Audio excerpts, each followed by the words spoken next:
عسلامة يا جماعة، ملكو جين شي مامي حبيبة. ان شاء الله تكونوا بخير يا ربي. ان شاء الله اليوم دبارتنا باش نعمل مرقتش دبارة، دونك باش نعمل مرقة بطاطا بالدجاج. دونك حطيت زيت، عملت بزايد شوية، نحبها تجي ميدمة شوية. حطيت طروف الدجاج نتاعي، قصيت 3 كعبات طماطم صغار، شوية بصل، دونك بصلة كبيرة، وحطيت بيان سور قرين الفلفل الشايح اللي ما يغيبش على طنجرتي، فواحد فلفل اكحل، ملح، تبل وكرويه، شويه فلفل زينه وشويه كركم باش نخليهم يتقلوا بالكدا مع بعضهم. بعد باش نزيد الطماطم والهريسه العربي.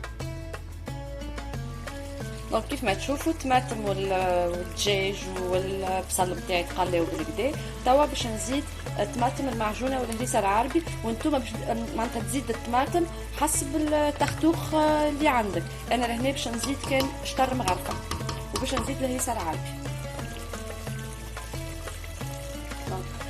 باش نزيد كان شويه طماطم ونحط الهريسه العربي ونخليهم يتقلاو بالكدا، وبعد باش نمرقهم.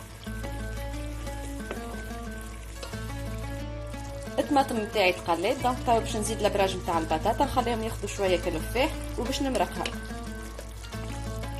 دونك كيف ما تشوفوا البطاطا نتاعي خذيت غلوه مع التختوخ هذاك باش خذيت الفاح، وتوا باش نمرق بالماء السخون